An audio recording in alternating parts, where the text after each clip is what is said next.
अरे कितना गंदा जंगल है, बहुत बदबू आ रही है इस जंगल से तो। पता नहीं वो शेर सिंह कहाँ मिलेगा। कल्लू सियार को वो एक पेड़ के नीचे सोता हुआ दिखाई देता है। पूरे जंगल के जानवरों की नींद हराम करके हरामखोर यहाँ पर चैन से सो रहा है। मंकू का पूरा परिवार अपने पिता के शोक में डूबा हुआ था। मंकू बेटा, पूरे 2 दिन हो गए हैं, तुमने कुछ नहीं खाया है। थोड़ा सा तो खा लो मेरे लाल। नहीं माँ, मुझे भूख नहीं है। मुझे तो पिताजी की याद आ रही है। बेटा, पिताजी की तो याद हमको भी आती है। अगर हम भी इसी तरह से उनकी याद में भूखे रहेंगे तो हम जीवित नहीं रह पाएंगे। अच्छा होगा तुम खाना खा लो। माँ, मैं खाना सिर्फ एक ही शर्त पर खाऊंगा कि तुम मुझे मेरे पिता के हत्यारे से बदला लेने दोगी। नहीं मेरे बच्चे, मैं तुझको ये काम नहीं करने दूंगी। वो शेर बहुत ही ज्यादा खूंखार और शक्तिशाली है, तुम उसका मुकाबला नहीं कर पाओगे। जब उसने तुम्हारे पिताजी को ही मार दिया तो तुम उसका सामना कैसे कर पाओगे? तुम तो अभी बहुत छोटे हो। जरूरी नहीं होता माँ कि हर किसी का मुकाबला लड़कर ही किया जाए। कुछ मुकाबले ऐसे भी होते हैं जिनको ताकत से नहीं बल्कि दिमाग के जरिए जीता जाता है।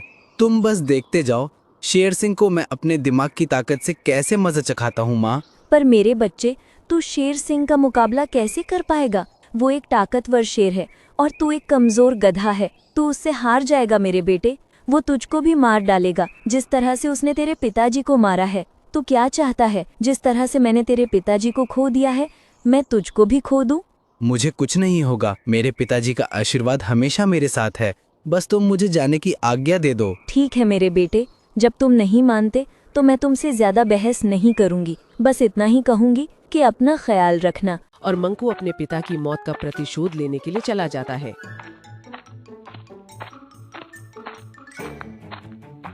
मंकू गजोधर के पास जा पहुंचा। अरे मंकू, आज बहुत ज्यादा उदास लग रहे हो, क्या हो गया? घर में सब खैरियत तो है ना? नहीं भाई, घर में कुछ भी खैरियत नहीं है। उस खूंखार शेर ने मेरे पिताजी को मार दिया।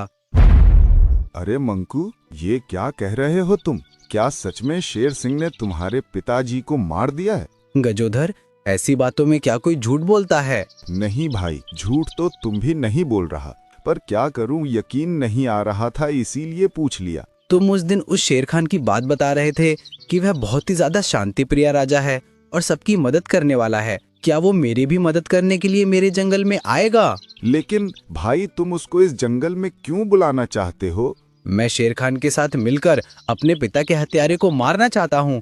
तो मुझको शेर खान के जंगल का रास्ता भी बता दो और उससे कैसे मिलना है ये भी बता दो। हाँ मंकू, मैं इस काम में तुम्हारी पूरी मदद करूंगा। शेर खान से मिलना तो मुश्किल है, अगर तुम किसी तरह से उसके महामंत्री कल्लू सियार को पटा लो तो कुछ बात बन जाए। ठीक है गजोधर भाई, अब तुम शेर खान के जंगल का पता और बता दो तो मेरा काम और भी आसान हो जाएगा। अरे मंकू, तुमको मैं जंगल का पता क्या, मैं भी तुम्हारे साथ चलूंगा और शेर खान को तुम्हारी मदद करने के लिए भी राजी करूंगा। आखिर तुम मेरे परम मित्र हो।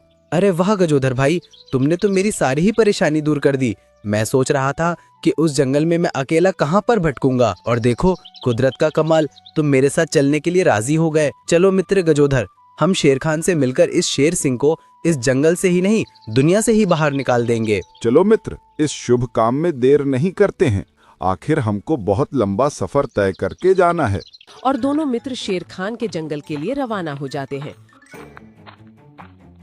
और दोनों काफी देर चलते चलते एक खूबसूरत से जंगल में पहुंचे।